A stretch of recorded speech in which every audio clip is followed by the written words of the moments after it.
Before the Norse had Thor, before the Greeks had Zeus, there was Shango, a god so feared that his own people would not speak his name carelessly.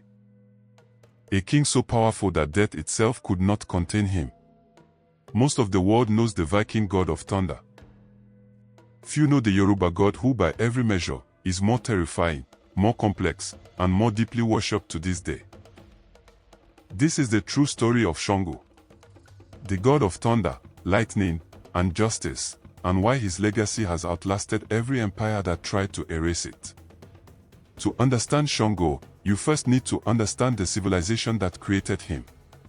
The Yoruba people are one of the largest ethnic groups in Africa, with over 40 million people across West Africa, and one of the most sophisticated theological systems ever developed on the continent. Their religious tradition, known as Ifa, is not a simple collection of folk stories. It is a complete cosmological framework. A system that explains creation, morality, the afterlife, and humanity's relationship with the divine. At the center of this system sits a pantheon of gods known as the Orisha. Powerful, complex, deeply human deities, each governing a specific domain of existence. And among all the Orisha, few command more fear and reverence than Shango. Shango's story begins not in the heavens, but on earth. According to Yoruba oral tradition, Shango was originally a man. The third Olofin, king of the Oyo Empire, one of the most powerful kingdoms in West African history. He was not a peaceful ruler. Shango was known for his volatile temper, his mastery of battle, and a power that frightened even his closest allies. The ability to summon lightning from his own mouth. His reign was marked by conquest and fear. But it was also marked by a fatal flaw, his inability to control his own power.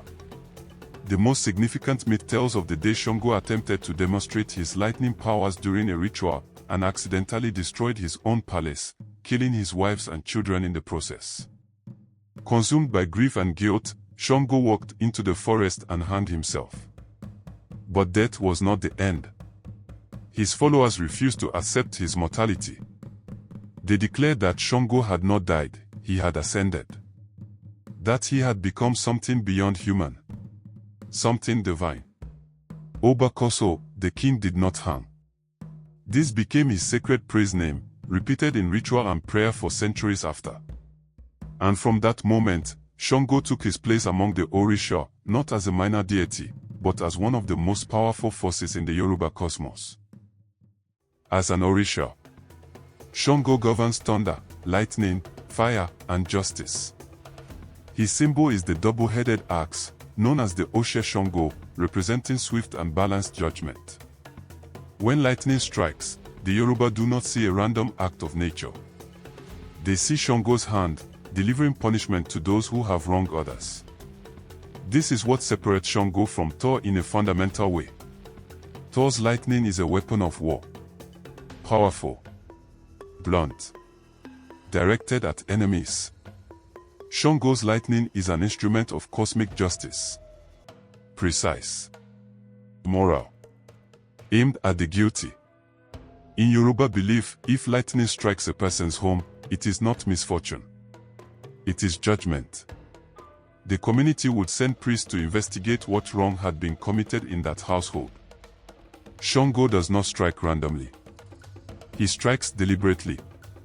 His sacred colors are red and white, representing the dual nature of his power. Destruction and purity. Wrath and justice. He is served through drumming, dance, and fire. And his worshippers, known as Mogba, were among the most respected religious figures in Yoruba society. Here is what makes Shango's story truly remarkable. In the 16th through 19th centuries, millions of Yoruba people were captured and transported across the Atlantic in one of history's greatest atrocities, the transatlantic slave trade. Colonial powers systematically attempted to destroy African religious traditions. Worship was banned. Sacred objects were confiscated. Practitioners were punished. And yet Shango survived. Enslaved Yoruba people carried their faith with them. They disguised their Orisha under the names of Catholic saints. Shango became syncretized with Saint Barbara in Cuba, Saint Jerome in Brazil. The rituals continued in secret, encoded in music, dance, and oral tradition that colonizers couldn't fully decode. Today, Shango is actively worshipped by tens of millions of people across the African diaspora. In Cuba, through the tradition of Santeria.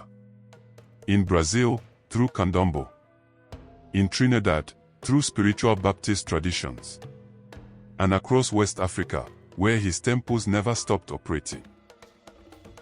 Thor has museums. Shango has living worshippers. That is the difference between a mythology and a religion. The comparison to Thor is not made to diminish Norse mythology. It is made to give Western audiences a reference point, and then expand it. Both are gods of thunder. Both are associated with strength and storms. Both have complex, flawed personalities. But the differences are significant. Thor is primarily a warrior. His thunder clears the path for battle. Shango is a king, a judge, and a force of moral order. His thunder enforces cosmic law. Thor's mythology largely ended with the Christianization of Scandinavia. It survived as literature, preserved in the Eddas, celebrated in academia, and eventually commercialized by Marvel. Shango's mythology survived active suppression, forced displacement, and centuries of colonial erasure. And emerged not as literature, but as living faith practiced across 4 continents. By the measure of cultural resilience alone, Shango's story is without equal. Shango is not a relic of the past. He is proof that some ideas are too powerful to be destroyed. That a king who died in grief became a god of justice. That a faith carried in chains survived an ocean crossing.